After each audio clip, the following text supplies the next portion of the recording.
Ένα τεράστιο πρόβλημα που αντιμετωπίζω στο φυσιοθεραπευτήριο. Έρχεται ένας κύριος απεγνωσμένος και μου λέει: εδώ και 2 μήνες έχω φρικτούς πόνους στον ώμο και στο χέρι. Έκανα θεραπείες στον ώμο, έβαλα ενέσεις, δεν περνάει, μου λέει. Ωραία, του λέω: πάμε να κάνουμε μια αξιολόγηση και τι βλέπω.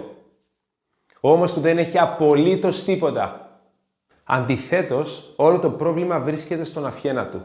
Ο αυχένας παρουσιάζει πολλές δυσλειτουργίες, οι οποίες προκαλούν αντανακλώμενο πόνο κυρίως σε αιμοπλάτη, ώμο, αλλά και κατά μήκος του χεριού.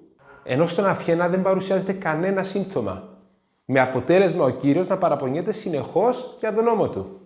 Το πιο σημαντικό όταν έρχεσαι στο κέντρο μας είναι να γίνει σωστή αξιολόγηση. Αν δεν βρούμε από πού πηγάζει το πρόβλημα, όσες θεραπείες και αν κάνουμε, όσα φάρμακα και αν πείτε, όσες ενέσεις και αν βάλετε, δεν θα δείτε κανένα αποτέλεσμα. Πρέπει να βρεθεί πραγματική αιτία